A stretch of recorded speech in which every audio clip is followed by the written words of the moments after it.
Diretsang inakusahan ni dating Senador Antonio Trillanes na kampo ni Vice President Sara Duterte ang nagluluto ng isa na namang people power laban sa administrasyon.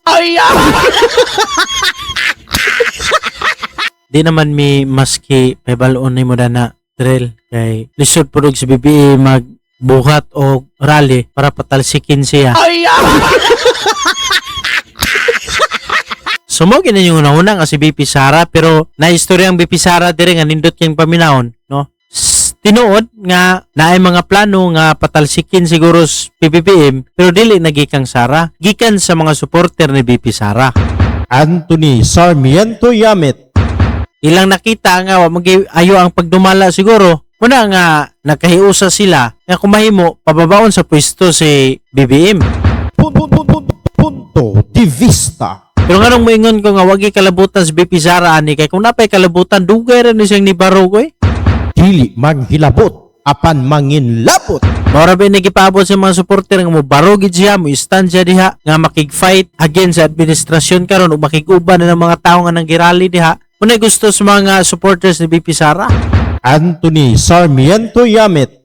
Pero until na wala pa siya nagdesisyon nga mo attend na kay dili siya gusto nga di mo graduate si BBM para makita kuno sa mga tao unsay pamalaka rin ng BBM until 2028.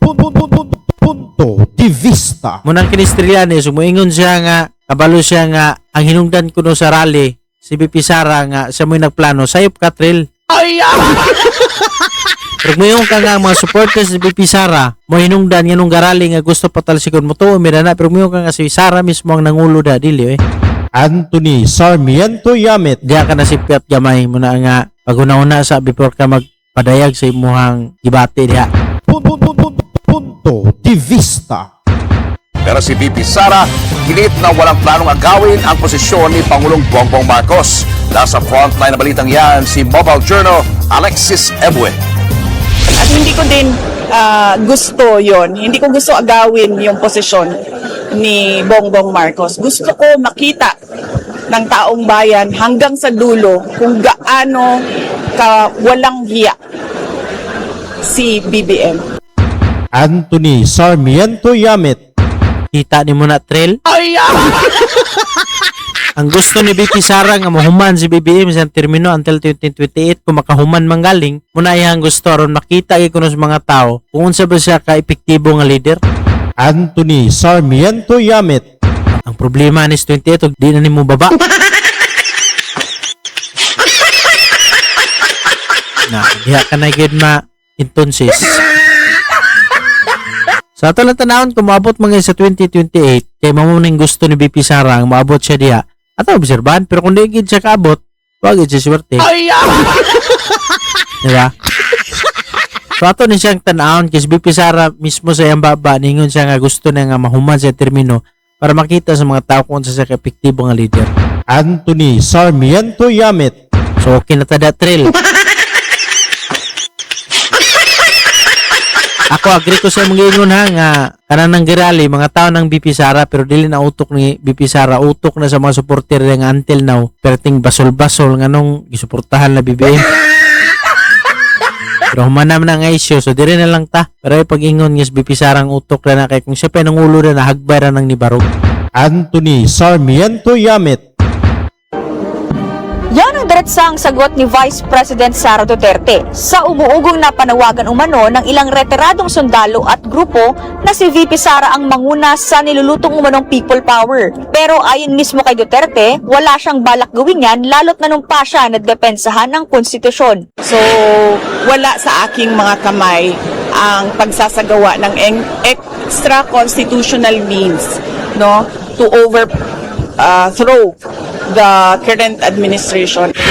Sa kabila niyan, hindi pa rin tinantanan ng bise ang mga pasaring sa Administrasyong Marcos. Sa kanyang speech sa Independence Day celebration sa Davao City, muli niyang inakusahan ng Pangulo na magdanakaw ng kaban ng bayan. Ang kalayaan natin at ang soberanya natin, hindi siya nawawala sa mga foreign invaders lamang. Hindi siya sa pagsakop lamang ng mga foreign invaders. Nawawala din siya kapag yung mga matataas na opisyal ng ating pamahalaan kasama na ang Pangulo ay malasindikato sa pagnanakaw ng pera ng bayan.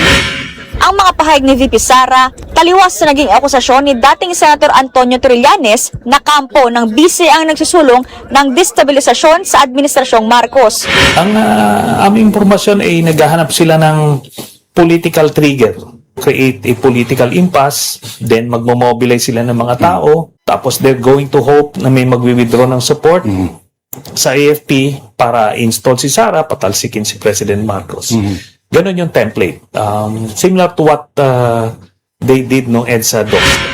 Sinusubukan pa ng News 5 na hingin ng komento ang palasyo kaugnay niyan. Unang umugong na may destabilisasyon laban sa Administrasyong Marcos matapos ang pahayag ni Senator Ping Lacson na may diskontento ng miyembro ng AFP. Sinundan pa yan ang impormasyong nakalat ng NBI na may mga manggugulo umano sa labas ng Malacanang ngayong araw ng kasarinlan. Una nang sinabi ng Malacanang na binabantay ng sinasabing banta. Nanindigan din ito na nanatiling buo at nagkakaisa ang hari ng AFP.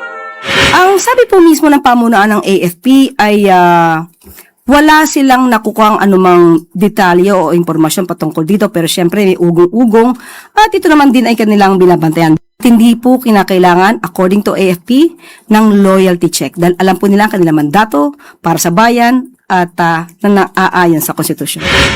Sinugandahan naman ito mismo ni AFP Chief of Staff, General Romeo Bronner Jr. Pero ikinakalungkot daw niya na ginagamit ang kanyang larawan sa mga kumakalat na pag-uudyok sa mga Pilipino na sumama sa mga rally kontra administrasyon. May mga nag-text rin sa akin na nagtatanong kung totoo nga ba na bumaliktad na ang Armed Forces of the Philippines. Hindi po totoo yun. No? We remain to be a united, disciplined, and professional force. Sinusubukan pa ng News 5 na kunan ng pahayag ang PNP kaugnay sa issue. Nagbabalita mula sa Frontline, Alexis Ebue, News 5. Kaugnay pa rin ang balitang iyan, bumuelta na ang palasyo sa naging pahayag ni Vice President Sara Duterte tungkol sa Yung palasyo, kini si Ate Claire. Di pa ka mag-istorya mo, sapaw na ni. So, kung si VP Sara o kung uban yung mga supporters, kung naipasaring aning President Bongbong Marcos, di pa ka mag-istorya sa pawa na kayo, tubago na kayo. Di tanawa ka ron, di. Pagawas din sa sayang statement. Ato paminaon. umuugong na destabilisasyon laban sa Administrasyong Marcos. Ayon kay Palace Press Officer Claire Castro, huwag magpait-paitan, huwag magpaka-plastic at huwag na raw magkunwari ang bise. Git ni Castro, Ano sabi siya nagpa-plastic? Kinumdum ka na itong si Martin Romualdez nga gusto siyang kumustahon nga gilakbayan na niya kaya nang giawa na sila ito. Ina na si Sara Kaprangka nga dito siya gusto lugan pa siya. Anthony Sarmiento Yamit. Yan mismo ni VP Sara ang nagpupursige ng destabilisasyon. Kung totoong ayaw ng bise na mangyari yan, ani Castro, pigilan nito ang mga kaalyado. Pinaplano nyo nga yata. Ba't hindi ba? Umpisa pa lang sa maisog. Gusto niya nang paalisin ng Pangulo sa pwesto eh. Atong sa maisog yan.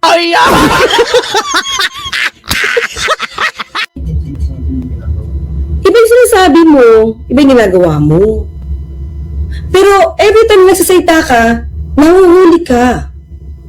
Nahuhuli yung kasinungalingan sinasabi. Kasi pa iba-iba. Dagdag pa ni Castro, hindi totoo na ayaw ni VP Sara na patalsikin si Pangulong Bongbong Marcos sa kanyang pwesto. Dahil noon pa man daw, sinabi na ito ng PISE sa publiko. Ibinigay na halimbawa ni Castro ang naging speech ng PISE sa The Hague, Netherlands. Anthony Sarmiento Yamit. Punto de vista. Punto de vista. Dili manghilabot apan manginlapot.